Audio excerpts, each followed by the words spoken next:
Hello friends, आज हम देख रहे हैं भ्रष्टाचार यानी कि कॉरपोरेशन। भ्रष्टाचार क्या होता है? यह आपने आमतौर पर हम देखते हैं अपने चारों तरफ का जो हमारा वातावरण है, ये हम देखते हैं कि हमारा जो समाज है इसमें भ्रष्टाचार बहुत फैल गया है। क्यों फैल गया है? क्योंकि जो पहले के जमाने के लोग थे उनमें जनसंख्या कम थी, उनके मध्य में घनिष्ठ संबंध थे, आत्मीयता का लगाव था, उनकी भावना थी। और जब प्रत्यक्ष संबंध थे, जनसंख्या कम थी, तो भ्रष्टाचार भी नहीं था। क्योंकि जो हमारा जो घनिष्ठ संबंध होने के कारण, उनके साथ आत्मीयता लगाव होने के कारण, जो हमारा वातावरण था, जो हमारा समाज था, उनमें काफी हद तक कई समस्या नहीं थी। जैसे कि जो भ्रष्टाचार की जो समस्या है वो ये नहीं है कि वो हमारे भारत ही देश में है। भ्रष्टाचार की समस्या तो पूरे संपूर्ण विश्व में पाई जाती है, परंतु जो भ्रष्टाचार की समस्या है इसका कहीं ना कहीं रूप सभी जगह देखने को मिल सकता है। प्राचीन समय में जो पुराने जमाने के जो थे समय, उसमें राज्य भी छोटे छोटे थे, उनमें आमने सामने के संबंध पाए जाते थे, पारस्परिक आपस में लगाव था, और आपस में लगाव होने के कारण भ्रष्टाचार की जैसी गंभीर समस्या नहीं थी। उस समय जो अधिकारियों का अधिकार क्षेत्र था वह भी सीमित ही था, जिसके कारण जो उनके पद थे वो भी भ्रष्ट नहीं थे। उनको ऐसे भ्रष्ट होने के अवसर बहुत कम मिल पाते थे। लघु समाज थे प्राचीन समय में, तो प्राचीन समाज जो थे उनके लिए राजनीतिक पद उच्च जातियों के लोगों के पास थे। यानी कि अब जो चुनावी माहौल होता है उसके बाद ही सभी को पद प्राप्त होते हैं। पहले जो उच्च जातियों के पास ही ये पद पाए जाते थे। उस समय भ्रष्टाचार कुछ ही सीमित लोगों के पास ही था, कुछ ही सीमित लोगों के तक ही व्याप्त था, परंतु अब ये भ्रष्टाचार बहुत अधिक बढ़ गया है। भ्रष्टाचार में व्यक्ति सामाजिक नियमों, कानूनों, जो इन सब का उल्लंघन कर देता है, इन सबको सोचने से समझने की जो शक्ति होती है उन सब का भी त्याग कर देता है। वह अपने स्वार्थों की पूर्ति के लिए जो अपने नियम है, कानून है, इनका जानबूझ के उल्लंघन करता है, दूसरों के हितों की अवहेलना करता है, दूसरों के हितों के बारे में नहीं सोचता है, सिर्फ अपने हितों के बारे में सोचता है।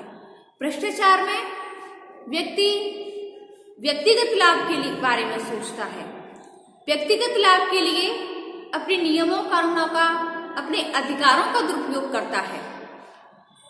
कई बार आपने देखा हो कि वस्तुओं में मिलावट होती है, कभी कोई व्यक्ति रिश्वत लेता है, कहीं जैसे कि आपने देखा होगा कि सड़क निर्माण है, पुलों का निर्माण है, तो ऐसी जगहों पर घटिया किस्म के जो माल होते हैं उनका उपयोग करता है।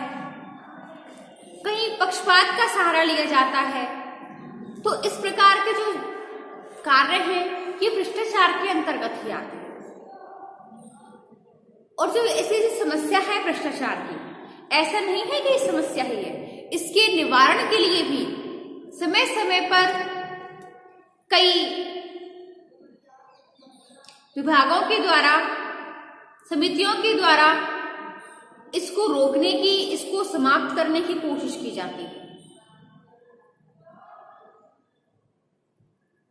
अब आती है हमारे भ्रष्टाचार का परिभाषा। भ्रष्टाचार की परिभाषा के अंतर्गत सबसे पहले भ्रष्टाचार निरोधक समिति 1964 में कहा गया है कि एक सार्वजनिक पद या जनजीवन में उपलब्ध एक विशेष स्थिति के साथ संलग्न शक्ति तथा प्रभाव का अनुचित या स्वार्थपूर्ण प्रयोग ही भ्रष्टाचार है। जैसे कि कोई व्यक्ति है, उसका अगर उच्च अधिकारियों मंत्रियों के साथ अगर अप्रोच है, कोई जान पहचान है, रिश्तेदारी है, तो इसका लोग नाजायज फायदा उठाते हैं। लोगों को धमकी देते हैं कि भाई मेरा फला आदमी ऐसा है, अगर आपने मेरा ये काम नहीं किया तो मैं आपके साथ ऐसा करवा दूंगा, आपका ट्रांसफर करवा दूंगा, आपको जॉब से निकलवा दूंगा। तो इस प्रकार से जो अनुचित प्रयोग किया जाता है किसी की पद का, किसी की शक्ति का, तो ये भ्रष्टाचार ही कहलाता है। कई बार भ्रष्टाचार ऐसा भी होता है कि लोग पक्षपात करते हैं, अपने भाई भतीजावाद करते हैं, जातिवाद के द्वारा भ्रष्टाचार होता है। वे अपने भाई भतीजा, अपने नाते रिश्तेदारों को ही, कहीं वैकेंसीज होती हैं, कहीं कुछ होता है, काम होता है, कहीं आर्थिक लाभ होता है, तो अपने भाई भतीजावाद के द्वारा भी, अपने जातिवाद के द्वारा भी उनको पक्षपात किया जाता है और भ्रष्टाचार किया जाता है। भ्रष्टाचार वही होता है जिसमें एक व्यक्ति जानबूझकर अपने नियमों, कानूनों का, अपने कर्तव्यों का जानबूझकर उल्लंघन करता है। रिश्वत लेता है, घूसखोरी लेना। ये रिश्वत जरूरी नहीं है कि नगद पैसे में ली जाए, ये किसी वस्तु के द्वारा भी ली जाती है। कई बार आपने देखा होगा कि जो अपनी ट्रैफिक्स होती हैं, इनके जो ट्रैफिक रूल्स होते हैं, तो कई बार ट्रैफिक रूल्स तोड़ने पर पुलिस वाले पकड़ लेते हैं, तो उनको कई लोग सिगरेट पिला देते हैं तो पुलिस वाले छोड़ देते हैं। तो कहीं पर कोई 1000-500 रुपये में छोड़ देते हैं। तो इस प्रकार से जो हमारे जो अपने, हमें पता है कि हमारा कर्तव्य क्या है कि अगर उसने ट्रैफिक रूल्स तोड़े हैं तो उसको पनिश किया जाए। परंतु कई बार जो लोग होते हैं, पुलिसकर्मी होते हैं, वो उनको छोटी छोटी चीजों पर छोड़ देते हैं, छोटी सी कोई सिगरेट के ऊपर, कभी कुछ 1000-500 रुपए के लेकर। तो इस प्रकार का जो लेन देन होता है, इस प्रकार के जो अपने नियमों की अवहेलना करना है जानबूझकर, तो वो एक भ्रष्टाचार के अंतर्गत ही आता है। इसमें इलियट में मेरी का कहना है कि प्रत्यक्ष या अप्रत्यक्ष लाभ प्राप्ति हेतु जानबूझकर कर्तव्यों का पालन न करना ही भ्रष्टाचार है।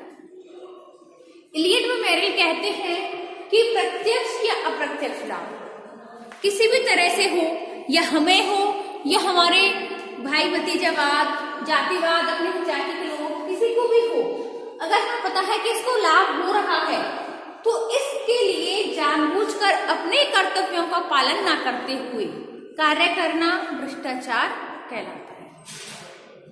भ्रष्टाचार की कुछ परिभाषाएं आती हैं, वो सारी विशेषताएं भी होती हैं कि भ्रष्टाचार किसके अंतर्गत आता है। किसी की भ्रष्टाचार में स्वार्थ पूर्ति के लिए लघु मार्ग अपनाया जाता है, इनके शॉर्टकट। जैसे कि हम लेते हैं कि हमें किसी उच्च अधिकारी के पास जाना है, उससे मिलना है, लेकिन हमारे पास अपॉइंटमेंट नहीं, तो हम क्या करते हैं, उनके पीए होते हैं या उनके नीचे जो लगे होते हैं, सेक्रेटरी वगैरह होते हैं, तो उनको पैसों का लोभ देते हैं और उनसे अपॉइंटमेंट ले लेते हैं, मीटिंग के लिए, मिलने के लिए उनसे अपॉइंटमेंट ले लेते हैं। तो ये हुआ एक शॉर्टकट रास्ता कि हमें लंबे समय तक इंतजार ना करना पड़े, भले ही तुम पैसे ज्यादा ले लो। कई बार होता है कि हम डॉक्टरों के पास जाते हैं तो हमें हमारा जो नंबर होता है बहुत पीछे होता है, तो हम क्या करते हैं कि भाई किसी से सेटिंग करी कि भाई 1500 हमारी फीस है डॉक्टर की, तो भले 500 की जगह पे 1000 रुपये ले लो, परंतु हमें तुरंत ही हमें तुरंत ही दिखवाना है, तुरंत ही इलाज करवाना है, भले, क्योंकि हमारे पास टाइम का अभाव है, पैसों का अभाव नहीं है, तो हम जानबूझकर ये काम कर रहे हैं।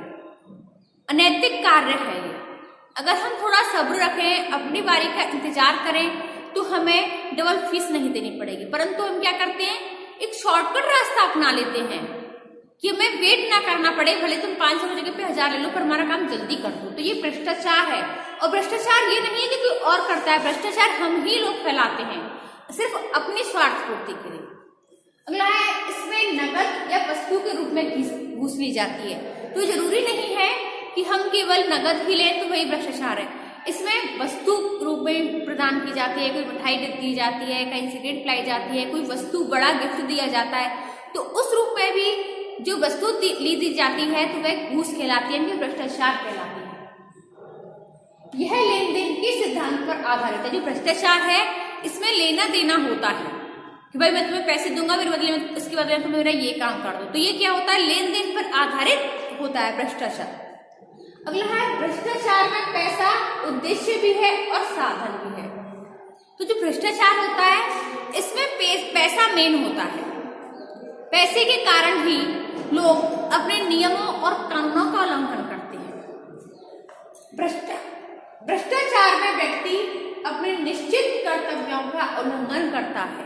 इसमें पता होता है कि हमारे नियम क्या हैं, हमारे कानून क्या हैं, लेकिन इसके बाद भी व्यक्ति जानबूझ के उल्लंघन करता है। कर्तव्यों का उल्लंघन जानबूझ करके किया जाता है कि हमें पता है अपनी स्वार्थ पूर्ति के लिए, अपने मित्रों की या अपने जान पहचान वालों की स्वार्थ के हितों के लिए जानबूझकर अपने कर्तव्यों का उल्लंघन किया जाता है, क्योंकि इसमें भी हमारा स्वार्थ छुपा होता है, बदले में हमें कुछ ना कुछ तो मिलता ही है, वही होता है भ्रष्टाचार। अब आते हैं भ्रष्टाचार के कारण। जैसे कि सबसे पहले है राजनीतिक इकाइयों का बड़ा आकार। राजनीतिक संस्थाओं का जैसे कि आपको पता है क्षेत्र कैसा होता है, बहुत विशाल होता है, और विशाल क्षेत्र होने के कारण सभी व्यक्ति या सभी संस्थाओं के कार्यों का लाभ व्यक्तियों को मिल जाए ये जरूरी नहीं होता, क्योंकि प्राचीन समय में स्थानीय और लघु समुदाय पाए जाते थे, उनमें राजनीतिक लाभ प्राप्त करना व्यक्ति के लिए सरल कार्य था। लेकिन वर्तमान में व्यक्तियों के इन लाभों के सभी व्यक्ति हिस्सेदार नहीं मिल पाते हैं, क्योंकि जो राजनीतिक जो हमको लाभ होते हैं ये व्यक्तियों को नहीं मिल पाते हैं, और इन्हें प्राप्त करने के लिए भ्रष्टाचार की विधियों का प्रयोग किया जाता है। अगला है प्रजातंत्रात्मक शासन व्यवस्थाओं के दोष। प्रजातंत्र जो होती है, प्रजातंत्र प्रणाली, इस प्रजातंत्र प्रणाली में प्रजातंत्र प्रणाली के जो सदस्य होते हैं या कानून होते हैं ये महत्वपूर्ण होते हैं। दल को समर्थन देने वाले व्यक्ति अपने हितों के अनुरूप शासक दल से कार्य करवाते हैं। दल में जो राजनीति होती है उसमें भ्रष्टाचार के लिए उत्तरदायी है। अपनी सत्ता बनाए रखने के लिए सत्तारूढ़ दल सभी प्रकार के उचित व अनुचित कदम उठाता है। भारत में भ्रष्टाचार को दिन पे दिन अपने स्वार्थों की पूर्ति के लिए बढ़ावा मिलता है। अगला आता है व्यापार तथा राजनीति में निकट संबंध, कि व्यापार और राजनीति के अंदर ऐसा क्या निकट संबंध है और जिसके कारण उनमें भ्रष्टाचार पैदा होता है। तो जैसे कि बड़े बड़े व्यापारी हैं और राजनीतिक जो होते हैं इनके बीच में एक गठबंधन होता है, और एक गठबंधन कई उद्योगपतियों, जैसे कि जो कि चुनाव के समय में राजनीतिज्ञों और सत्तारूढ़ जो दल होता है इनके लिए भारी रकम की आर्थिक सहायता प्रदान करते हैं, और सत्ता में आने पर उनसे कई लाभ उठाते हैं। जैसे कि कोई बड़े बड़े उद्योगपति हैं, वो किसी अपने ही आदमी को चुनाव में खड़े कर देते हैं और इसके बदले में वे काफी पैसा खर्च करते हैं चुनाव जितवाने के लिए, और जब व्यक्ति वो चुनाव जीत जाता है तो उस जो व्यक्ति जो राजनीति में जो खड़ा हुआ है, चुनाव में जो जीता है, उससे उद्योगपति कई अनैतिक कार्य भी करवाते हैं, अपनी मर्जी से कार्य करवाते हैं, क्योंकि उनको वो वही पैसा तो वसूलना है। और पैसे कैसे वसूलेंगे? कहीं मिलावट करके, घूसखोरी करके, भ्रष्टाचार करके। तो इस प्रकार से जो व्यापार और राजनीति में जो निकट संबंध है इसके कारण भी भ्रष्टाचार बहुत अधिक फैलता है, क्योंकि जब व्यक्ति राजनीति में जीत जाता है, चुनाव में जीत जाता है, तो इससे वो कम टैक्स चुकाए, ये टैक्स की चोरी करना होता है, वस्तुओं में मिलावट करना है, या कई बार होता है कि जो बड़े बड़े उद्योगपति हैं बहुत सारी वस्तुओं को संग्रहित कर लेते हैं और इतना स्टॉक कर लेते हैं कि उसको जरूरत के समय पर भी नहीं निकालते, जिससे कि उनमें उनकी कीमत बढ़ती चली जाती है। तो अधिक मुनाफा कमाने के लिए वो अधिक संग्रह कर लेते हैं। तो इस प्रकार के कार्य कब कर सकते हैं? जब उनके लिए कोई राजनेता जो होता है उनको संरक्षण प्रदान करे, और वो वही राजनेता जो होता है उनको संरक्षण प्रदान करेगा भी, क्योंकि जो उन्होंने पैसा जो खर्च किया है उनको चुनाव जीतने के लिए। तो इस प्रकार से जो उनके लिए जो निकट संबंध होता है ये भ्रष्टाचार के लिए मेन बहुत ज्यादा उत्तरदायी होता है। अगला है सरकारी कार्यों का विस्तृत क्षेत्र। आजकल जो सरकार के जो कार्य हैं इनका दिनों दिन विस्तार होता चला जा रहा है। व्यापार, वाणिज्य क्षेत्र, बिजली में, सड़क निर्माण, पुलों का निर्माण, समाज कल्याण, सफाई, भवन निर्माण, यातायात के साधन है, बड़े बड़े उद्योग हैं, शिक्षा है। तो इस प्रकार से जो राज्य के जो कार्य होते हैं इन कार्यों का संचालन सरकारी कर्मचारियों के द्वारा किया जाता है। जो आवश्यक नहीं है कि इनमें लगे अधिकारी पूरी तरह से कैसे हो, ईमानदार। उनमें कभी कोई बेईमानी भी आ जाती है, जैसे कि जो राजकीय कर्मचारी होते हैं, अधिकारी होते हैं, अपने पद व अधिकारी ये व्यक्तिगत लाभ उठाते हैं। सरकारी निर्माण के लिए एक या अनेक व्यक्ति उत्तरदायी होते हैं। इस स्थिति का लाभ उठाते हैं। वो सोचते हैं कि भाई इनमें कोई गलती हो गई, गलत कार्य हो गया, मिलावट हो गया, पकड़े जाएंगे तो मैं अकेले थोड़ी पकड़ा जाऊंगा, किसी को पता थोड़ी कि भाई ये काम मैंने किया है। तो इसका वो लाभ उठाते हैं कि इसमें कोई एक व्यक्तिगत कार्य थोड़ी है, सरकारी कार्य है, इसमें मैंने कितने लोगों का हाथ है। तो ये सोचकर भी लोग भ्रष्टाचार को अपना लेते हैं, अनैतिक कार्य करते हैं। अगला है सामाजिक मूल्यों में परिवर्तन। वर्तमान समय में सामाजिक मूल्य बदल चुके हैं। अब व्यक्तिवाद और भौतिकवाद को अधिक महत्व दिया जाता है। व्यक्ति का मूल्यांकन धन के आधार पर होता है। वो सोचते हैं कि भाई जिसके पास ज्यादा पैसा है उसी को समाज में ज्यादा इज्जत मिलेगी। इसीलिए धन कमाने की इच्छा से भी व्यक्ति सभी प्रकार के अनुचित साधनों का प्रयोग करता है और धनवान बनना चाहता है। अगला है मुद्रा अर्थव्यवस्था। मुद्रा अर्थव्यवस्था के प्रचलन के कारण अधिक धन इकट्ठा करना, उसे छुपाकर करना आजकल बहुत अधिक सरल होता जा रहा है। भ्रष्टाचार उन्मूलन के कारगर तरीकों का अभाव, कि भ्रष्टाचार को किस प्रकार से जड़ से समाप्त किया जाए, इस प्रकार के कोई भी जो तरीके हैं वो काम नहीं कर पाते हैं। क्योंकि देश में जब भ्रष्टाचार को समाप्त करने के लिए सशक्त और कारगर कदम उठाए जाते हैं और ना ही भ्रष्टाचार के दोषी होते हैं उन व्यक्तियों को कठोर सजा का भी कोई प्रावधान नहीं है। इससे जो भ्रष्टाचार होते हैं, भ्रष्टाचारी जो होते हैं, वो अपनी शक्तियों का दुरुपयोग करने में ही भी चिंता नहीं करते। भले 10 शक्तियों का दुरुपयोग हो जाए पर वो हम करेंगे तो ऐसा ही। अगला है विकास के असमान अवसर। सभी को अगर समान अवसर मिले तो भ्रष्टाचार कम होगा, परंतु लोगों को जो विकास के अवसर होते हैं वो समान नहीं मिल पाते। इस कारण भी लोग अपना अपना विकास करने के लिए, अपने अपने साधन जुटाने के लिए भ्रष्टाचार का सहारा लेते हैं। अगला है निर्धनता। निर्धनता भी व्यक्ति को भ्रष्टाचार करने के लिए प्रोत्साहित करती है। चारित्रिक व नैतिक पतन।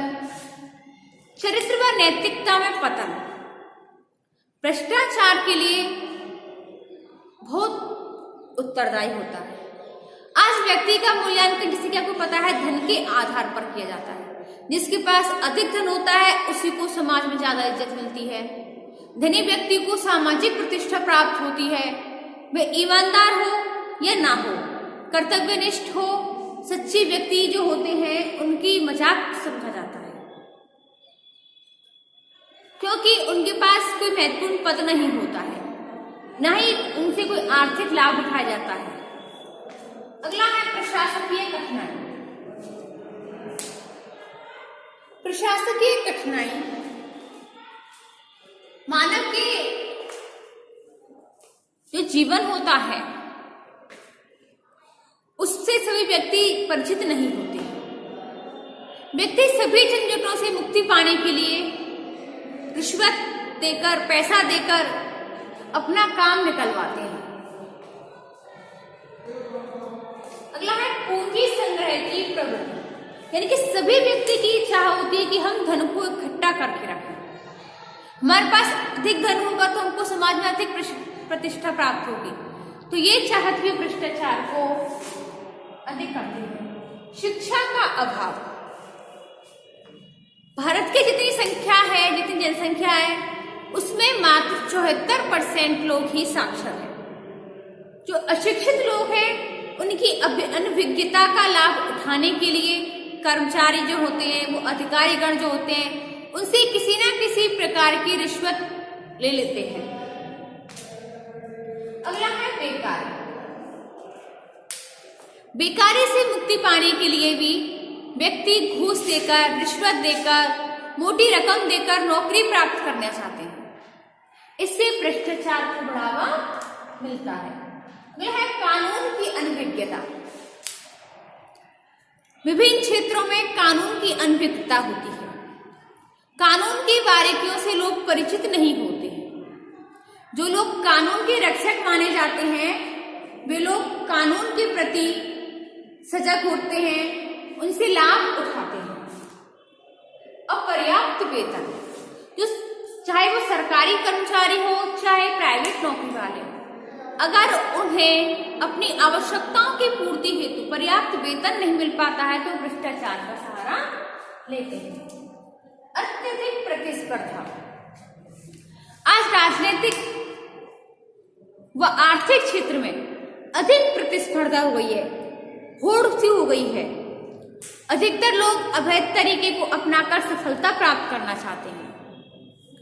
ईमानदारी, सच्चाई और वैध तरीके को सफल से लगता है लोगों को सफलता हाथ नहीं लगेगी, इसलिए वो सफलता प्राप्त करने के लिए गैर कानूनी कार्य करने लगते हैं। अगला है आबादी की भिन्नता। बड़े बड़े नगरों के जो विभिन्न क्षेत्र होते हैं उनमें धर्म, जाति, वर्ग व संप्रदाय के लोग होते हैं। उनमें अधिकता व निकट संबंधों के अभाव में किसी भी कार्य को करने के लिए व्यक्ति आर्थिक लाभ उठाता है। अगला है भ्रष्टाचार पनपाने में उच्च अधिकारियों का सहयोग। भ्रष्टाचार तभी पनपेगा जब जो उच्च आसीन पद होते हैं, उच्च लोग होते हैं, उच्च अधिकारी होते हैं, उनका सहयोग मिले। जैसे कि यदि कलेक्टर या एसपी भ्रष्ट होंगे तो उनके जो अधीन, उनके जो नीचे कर्मचारी होंगे वो भी भ्रष्ट होंगे।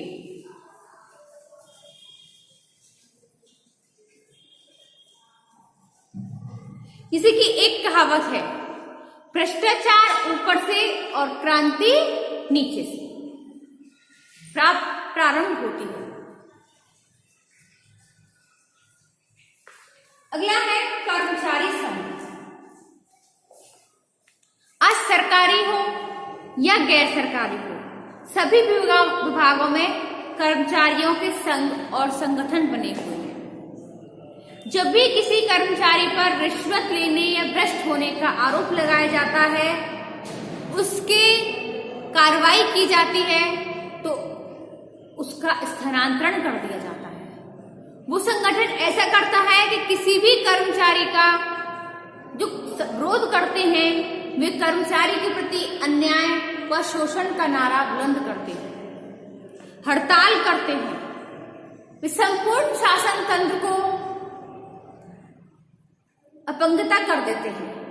ऐसी स्थिति में भ्रष्ट अधिकारियों के विरुद्ध कोई कड़ा कदम उठाना बहुत कठिन हो गया है। इसके कारण भ्रष्टाचार दिन पर दिन फैलता चला जाता है। तो स्टूडेंट्स, आज की वीडियो में हमने देखा है कि भ्रष्टाचार क्या होता है और भ्रष्टाचार के कारण क्या है। इससे निपटने के जो उपाय हैं वो हम देखेंगे अपनी नेक्स्ट वीडियो में। धन्यवाद।